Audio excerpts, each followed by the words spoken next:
How the web works, from browser to server. When you open a website, a lot happens in the background, but most beginners never see it clearly. In this video, I'll explain how the web works, step by step, starting from the browser and ending at the server. No buzzwords, no deep theory, just the real flow. Step 1. You open a website. You type a website address into your browser. For example, example.com.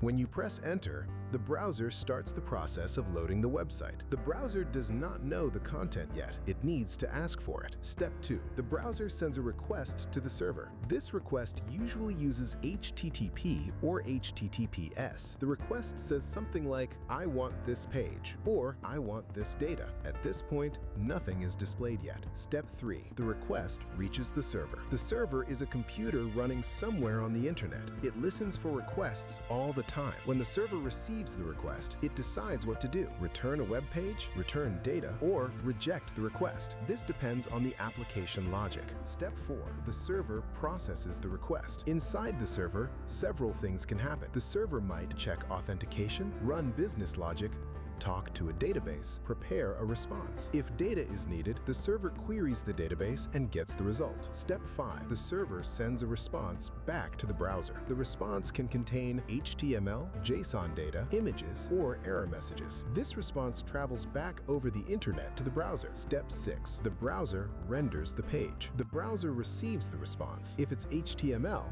the browser reads the structure, applies CSS styles, runs JavaScript code, then it renders the page on the screen. This is what the user finally sees. The full flow, simple view. Here's the full flow in one line: browser, request, server, logic, database, response, browser. A full stack engineer understands this entire flow. Why this matters for full stack engineers? You don't need to memorize every detail, but you must understand the flow. When something breaks, this flow helps you answer: is the issue in the front end? Is the back end failing? Is the database slow? Is the request wrong?